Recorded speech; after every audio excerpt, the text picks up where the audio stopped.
Hello and welcome to the Grumpy Sound Guy Show. I am your host, Mr. J.R. Everhart from COP Audio and Staging. I am the Grumpy Sound Guy, or at least so I'm told. If you get to know me, I always say this, if you just get to know me and take the time to not talk to me during sound check, you'll probably find that I'm a pretty easygoing guy to work with. But I digress. This week we are talking about understanding your self-worth, as an audio engineer, as a sound engineer, as a production company. This could even apply to a band format, that sort of thing. So we're just going to kind of have a freestyle conversation about, how to price yourself, how your skill set is set up against the rest of the industry, and those sort of things. So stick around. You do not want to miss a second of today's show.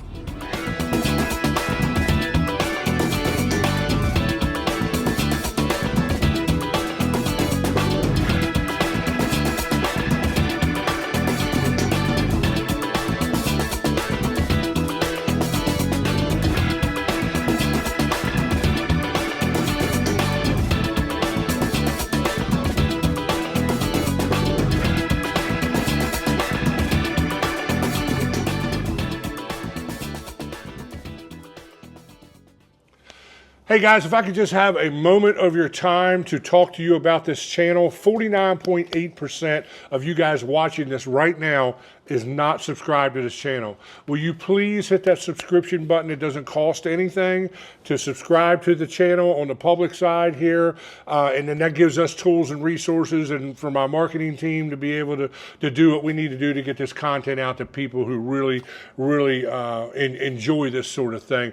The other thing is, if you're super digging this and you'd like a deeper look into my world, then subscribe to the paid side of the YouTube channel. You can join for about the cost of a cup of coffee a month, and then I do vlogs over there. I post content that never goes public, and I let you into my world. I let you into the COP audio world, and I let you see what our day-to-day life looks like. Love you guys. Thank you for the support. Hello and welcome back. Today we are coming from what I like to refer to as my mobile office. I probably spend as much time in this truck as I do at home. So there's that, especially this time of year. So I've recently been approached by, I will call them entry-level or adolescent sound engineers, guys that are just getting into business or guys that are just getting their skill set to a point to where they can have a show without a complete disaster happening, and they're pretty consistent with that. Those kind of guys is kind of who have approached me and said, JR, how can I make more money? Of course, boy, that's a loaded question, because that's something we're all trying to figure out, is how we can all make more money. And the way entertainment budgets have been, specifically in the middle market, lower middle market, which would be like the club scene and stuff like that, and small community concerts and that sort of thing, it is really, really tough to make any money. It just is, man. Bands are working for the same kind of money they were making 30 years ago. Some production companies are still making that same kind of money. And the thing that kicks my rear end is, all the nightclubs and restaurants and sports clubs and all that kind of stuff, they've all been able to raise their prices to accommodate inflation. Most of the bands have not, and that can make it tough on guys that are working for bands to try to get out here. So I had some guys approach me who are kind of insecure about their skill set, and they feel like they don't want to charge too much because they don't understand their self-worth, and they don't understand that even if you're just bringing gear to the venue, you're worth the money you're charging, because this gear is expensive. I'll give you an example. So you take a guy who is been doing walk-in stuff for a while. He's just getting up on his legs where he can get through a show without any feedback issues and without anything catching on fire. Like he can put together an okay front of house mix. And look, let's be honest, in today's tight budget world of bands and clubs, okay is now acceptable, and that's something that blows my mind, because I come from a band and a production culture that screamed that okay was never enough. That if you weren't knocking it out of the park 150% of the time, no one called you. You just didn't get called back. It just was what it was. Now we're in a time where a lot of the powered equipment and a lot of the digital mixers have made it a whole lot easier for guys to be able to put together an okay front of house mix.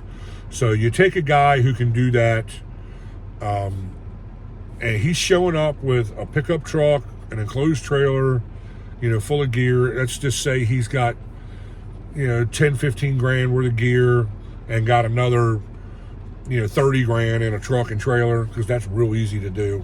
Try to buy a pickup truck these days. I mean, even a half-ton pickup truck or something, or even like a Colorado. I mean, even to buy a used one that's not 100 years old with 300,000 miles on it, you're talking about, 18 to 25 grand. I mean, it's insane, the prices of trucks these days. Or an SUV that can pull a small trailer. Same deal, man. SUVs are in more demand than I think the pickup trucks, because all the soccer moms love them so much. But, the guy's rolling in there, with $50,000, $60,000 worth of gear all told. And he's putting together an okay mix. You know what I'm saying? Then he kind of feels bad because his skill set isn't where he would like it to be. And he kind of feels like, well, if I charge too much money, I'm afraid they're not going to call me back. And, I like doing this. This is a side hustle. They have a day job a lot of times. These are usually the ankle biters you hear me refer to all the time. They're the guys that are, nipping at your heels, trying to get up to where you are. But either one, don't have the skill set, or two, have the availability. Because let me tell you something. If you're going to really munch your way up the ladder here to where I'm at, you're going to have a wide open schedule, because like I'm doing a stage rental next week on a Wednesday. You know what I'm saying? Like, there's only so much time your boss is going to give you off of work to be able to go chase a dollar of production work. And the reality of all this is no one's getting rich in this. I'm not getting rich. You're not going to get rich. The pro touring companies that I know that are doing well with this, they're not getting rich. They're doing well. They're obviously making more money than what I'm making, but at the same time, they have an enormous amount of overhead, in warehouse, fees, constant equipment rentals, and things that they have to do what they do, or to buy the equipment, because there's always a client that comes along that needs something you don't have. So you either go rent that or you buy it, and maybe you'll use it once and never use it again. Maybe that client will come back every year, and that'll be their kind of gear or whatever. That's always a crapshoot. It always requires you to jump through that hoop one way or another. So, they got Mongo trucks on the road, multi-million-dollar systems going out all the time. It's the same scenario, just with bigger numbers. They usually have an army of employees, 20, 30 employees, that sort of thing. I have no desire to be any of that stuff. So, I said all that to say that none of us are getting rich here. We're all just trying to scratch out a living.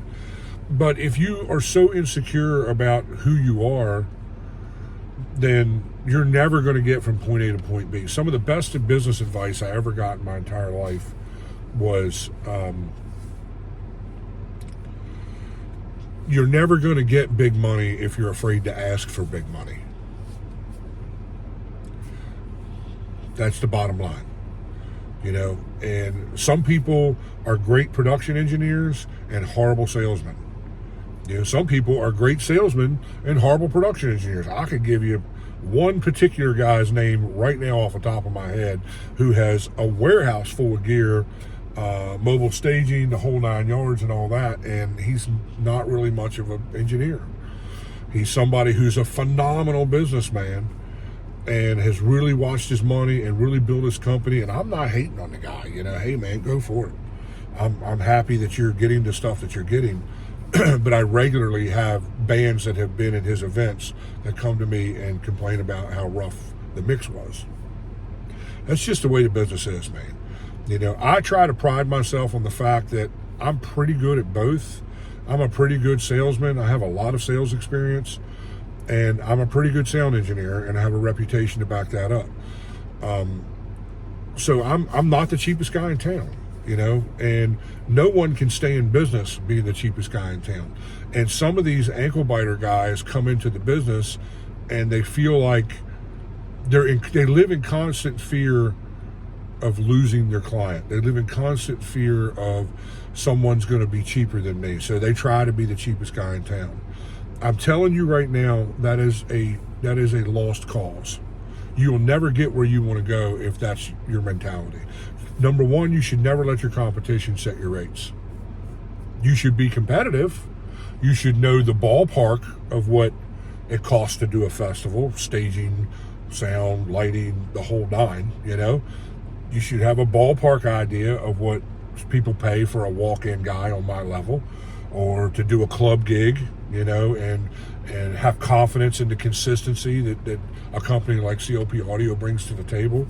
You should have all those things in your wheelhouse, but I never let my competitors set my price. I'm not afraid to walk away from the table. I'm not so financially desperate that I have to take every gig that comes down the pike, because I don't. Because I try to be smart with my money, and I try to be someone who is forward thinking. I'm always thinking at least 3 chess moves ahead of the game, and that's where you make the money. I try to make the money on the back end when I buy gear. I try to make the money on the front end when I bid the shows. You can always bring your price down, but you can never bring your price up. That's just not the way it goes. And the worst thing that I want to hear is to give a client a price and they immediately say, yep, no problem, that's great. That's when I know that I bid that too low. Now, I put a price together that's going to yield me a profit, but look, we're all trying to make the maximum amount of money that we can, and if I leave a couple $1,000s laying on the table, man, that hurts. That hurts. So just the basic rules of negotiation state that you should always start higher than where you want to be, and then you can come down. Sometimes if they're regular clients, or if I know they're super serious clients, that there is definite business with these people, I don't play any of those games. I give them the right price the first time. That's another part of being a good salesman, is understanding your client and understanding the people that hire you. Because when you understand that, then you know how to do this. With the people who are shady, you got to play the game, dude. It's just the way it is.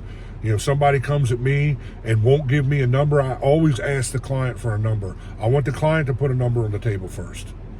Even if it's an unrealistic number, I still want a number. I need some place to start. And when a client is resistant of that, that always communicates to me that they're playing the game with me. Now we're going to play badminton back and forth. So now I'm going to bid the bid way higher than I would do it for. He's going to beat me down. We're going to go back and forth 2 or 3 times before we get to the price that it's going to be, if we can come to an agreement.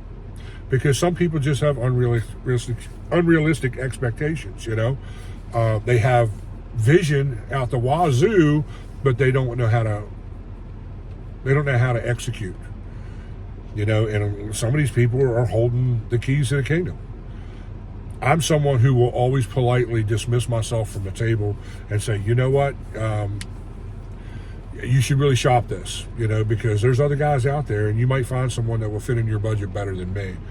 Sometimes I will see that client is going to be a high maintenance client that's going to blow me up with 1,000 emails about stupid stuff that doesn't pertain to me. They'll put me in a group email with 20 people that I don't need to be in. My phone's going off 30 times a day over conversation that has nothing to do with what I do. If I see that you're a high maintenance guy, I immediately am going to charge you more money. If you make me feel any kind of way about payment, I'm done. I'm walking away from the table right there. I don't care how big an event it is. One of my competitors can go take a chance with that client. Maybe they're good, maybe they're not.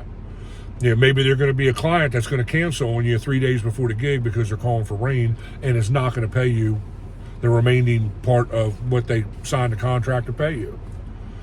I would much rather my competitors deal with that than me. I just had this conversation yesterday with a buddy of mine, and we were talking about dealing with clients and that kind of stuff, and I said that right out of the gate. I'm like, look, dude, If you creep me out in any way, shape, or form about payment, I am done. I am off the table. I'm going to send you a contract that's going to state what you need to pay me as a deposit to secure the date.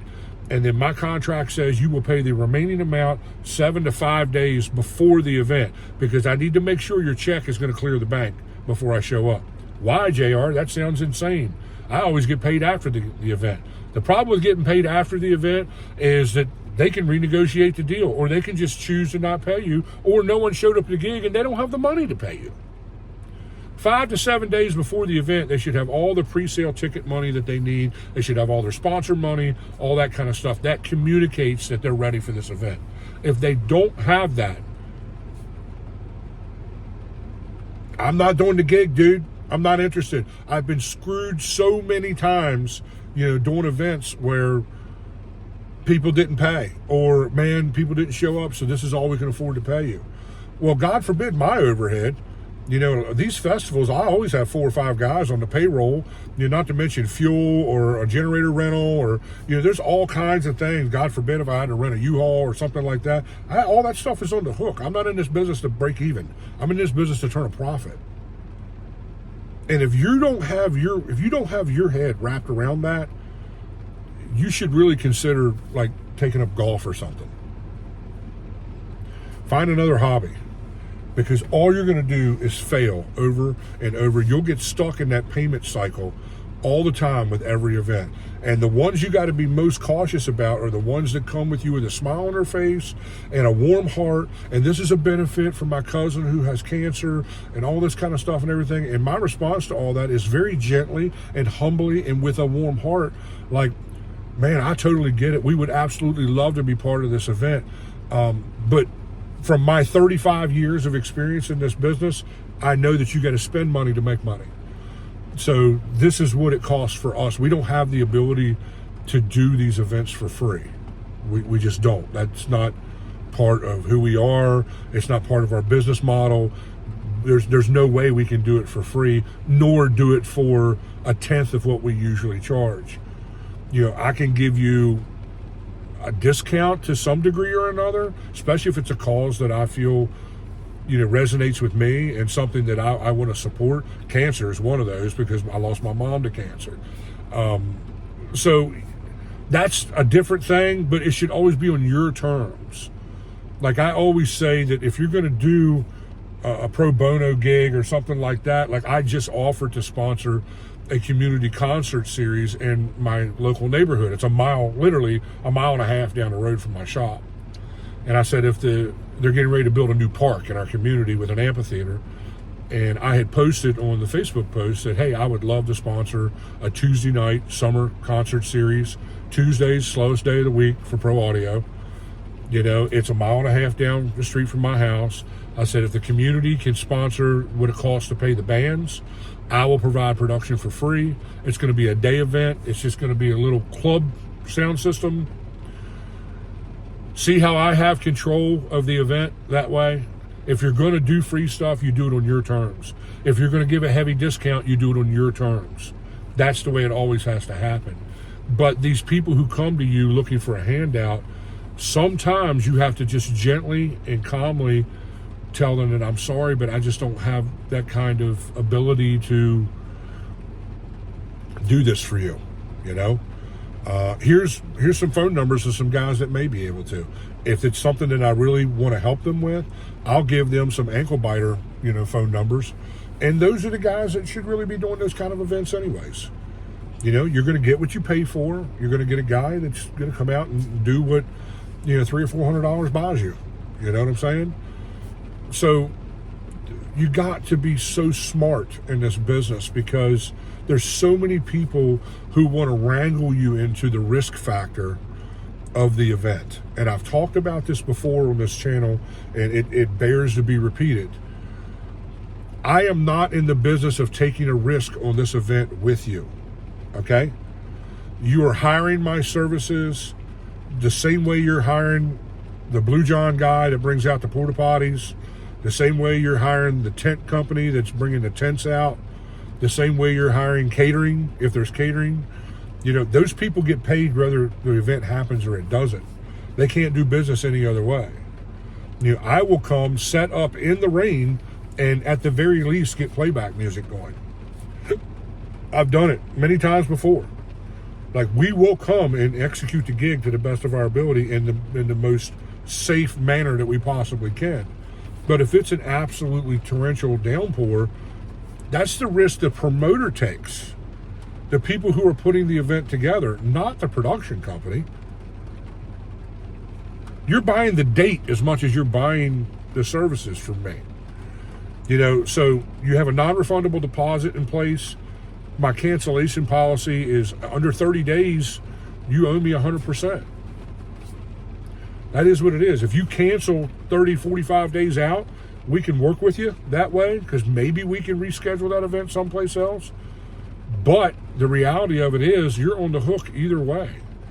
I am in no way, shape, or form someone who can assume the risk of whether the event's going to be successful or not. And here's the scenario. And I just said this yesterday when I was talking to my buddy yesterday. I said, what has never happened to me in 35 plus years in this business?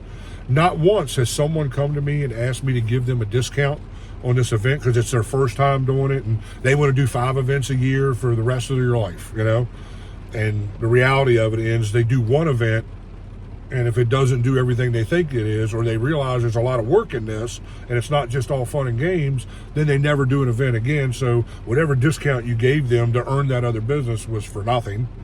But not once have they come to me after a successful event and said, here, I know you gave us a heavy discount. We want to pay your full price because we did well here. But yet they want me to discount my services because they're afraid of the risk. That's never going to work out for you guys, okay? If you're that guy, it's never going to work out for you. Unless you have a big-time day gig and you can afford to lose the money, which I don't know a lot of guys that can, but that's never going to work out for you. Long term, that's always going to come back to bite you in the rear end. It just 100% will. So I just tell people, look, this is my price. It's rain or shine. If you have a plan B, you want to move it indoors somewhere, I'm all about it. Let's do it, It's all fine and good. But you owe me this money one way or the other. When you sign the contract, you're on the hook for this. If it bombs, you're still on the hook for it. If it's successful and now the promoter's laughing his rear end all the way to the bank, now he's making all the money, I'm still okay because I got paid my flat rate. I'm still walking away from the event with a smile on my face because I got paid what I decided is fair for me to get paid and turn a profit.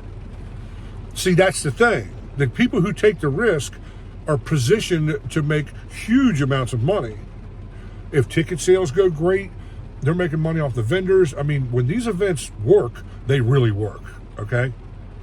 The problem is if you're someone who does events all the time, you're going to have one that works, one that doesn't, 2 that works, 1 that doesn't, and then another one that doesn't. I mean, it's a seesaw back and forth. You talk to any concert promoter, they'll tell you that. I am not part of that roller coaster. And I make that very clear in my contract. I make that very clear with the people that I do business with. Some people walk away from the table because of that. Some people cannot understand how you can get paid 5 to 7 days before the event. And I'm like, but my point is, if you're writing me an $8,000 check as final payment for a festival I'm doing for you, that takes at least 4 or 5 days to clear the bank. I need to make sure the payment is clear before I come do the events. I don't want to check at the end of the event and then I go to deposit the check and the check bounces. Okay, now I'm out. I'm out everything that I paid my staff. I'm out everything that I had to rent. I'm out my time. I'm out a date that I could have been booked someplace else. You can't repossess your services, guys. So you got to be smart about this. I did an event with Puddle of Mud like 4 years ago where the promoter wrote rubber checks to everybody involved. I was the only guy that got paid because I was doing a favor for a friend that was doing some backline and he paid me cash. But the check they were written for backline bounced. The check that was written to the local production company bounced. The check that was written to the venue he rented to do the event bounced. They stole the band's merch money. kept that. And then I'm pretty sure the check that they wrote to Puddle and Mud bounced. That's what happens when you get paid after the event. Or in that case, he paid some of them people before the event. And because he was such a good scam artist, he didn't create any sense of urgency with the people he gave checks to. So they just made their normal, end of the week, deposit. And the event was on the weekend. And then come Monday or Tuesday, the bank's calling them saying, hey, this check is no good. I never, ever, ever assume any of that stuff. Never. If you give me a check, I take a picture of that thing. My bank does a mobile deposit thing. It goes in the bank that day. The next day that they start releasing funds on that. Usually it takes, 4 or 5 days to get the entire amount, but they'll release like $1,000 of it the first day. And then the third day they'll release $2,000. And then the fourth day they'll release the remainder. They want to make sure that the check clears. That takes time. And the banks ain't open over the weekends. So it's got to be what it's got to be. Doing business any other way, trying to be Mr. Nice Guy, is going to get you burnt time after time after time. And then when that guy burns you, or he comes to you at the end of the event and it's like, well, man, we just don't have the money. Like, I would love to pay you what we agreed, but I don't have the money. No one showed up for the event. I'm like, well, you better break some credit cards out or something, And if he doesn't have the ability to pay you, you're out. You're out, dude. You're going home with your tail between your legs. They never do another event. You gained absolutely nothing. It was a lose-lose situation all the way across the board. Now, these are contracted events. We're not talking about your local club event where, you're working for $1,000 or something like that or whatever. No, we're talking about events that have legit money on the table. If you're putting on an event like that, if you don't have the money to pay your vendors 5 to 7 days before the event, you shouldn't be doing the event. You just shouldn't be doing the event. I'm someone who would never do, and I toy with this all the time because I have everything to do a field festival in a second, But if you don't have the money sitting in the bank to cover the bands and all the vendors before you have the event, if you're depending on ticket sales to pay these people, I'm speaking to promoters now, you should not be doing this. You should not be in this business. It's just the way it is. Look, guys, I love y'all. I hope this sheds some light on where you are. Everyone's worth something. If you're bringing gear out to the club, you're worth $300, whatever. You know what I'm saying? Like, don't be afraid to ask for money, Understand and learn the parameters of negotiation. Learn how to control the conversation. Learn how to play the game. Learn how to know when to walk, like the old Gambler song, when to hold them and when to walk away, There comes a time where you need to hold them and you need to keep fighting for the event because it's in your best interest to do that. And then there's times where you need to just get up and walk away from the table and politely say, I'm withdrawing my bid. I'm not interested. I've had other guys in the business call me knowing that I was bidding on an event that they had history with and said, look, make sure you get a signed contract and you got plenty of time to clear their checks because they have a history of screwing people.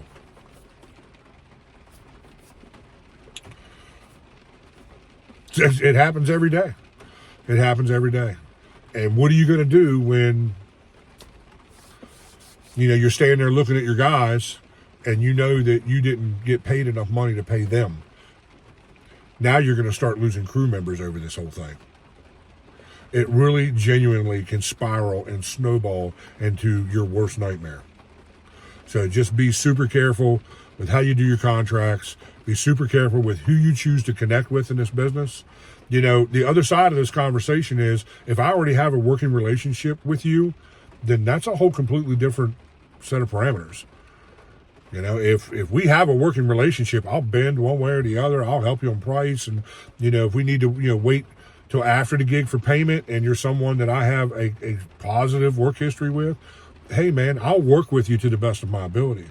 But if I don't know you and we don't have that established, or you're someone I may have done work for before, but you were shady the whole time, I'm not going to bend, because I have too much on the line. I have too much to lose. And so do you. So love you guys. I'll see you next week.